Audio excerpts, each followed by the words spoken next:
Tapi Lego juga. Allah, dia bawa meja. Hi guys, hari ini kita akan main the famous trending game Mecha Camille, but in real life. First, we 3D printed these white figures in different poses. Dan semua kena pilih their pose randomly and color it to match dekat mana diorang nak sorok. Jadi kalau korang nak tahu diorang paint the figure dengan menggunakan marker pen ni, kita ada banyak lagi pilihan warna. Korang boleh check kat beg kuning. Each person will be given 30 seconds to hide their piece anywhere over here. So, kita akan bagi diorang masuk one by one.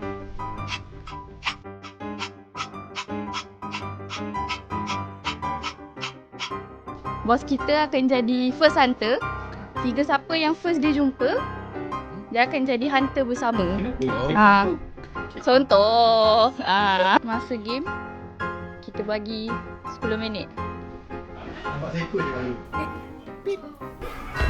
Yeay! Siapa je? Jumpa banyak kan? Third hunter. Third one. Fourth hunter. Come on man. Dia bawa meja. Naufal. Hunter ke-5. Ada saya ikut. Ellie, hunter ke-6. 5 minit terakhir. Hunter terakhir. Masa dah habis, so yang kita tak jumpa. Ira punya je. Ya Allah, ini merah. Nak tukar Okay, tayar tanya. air.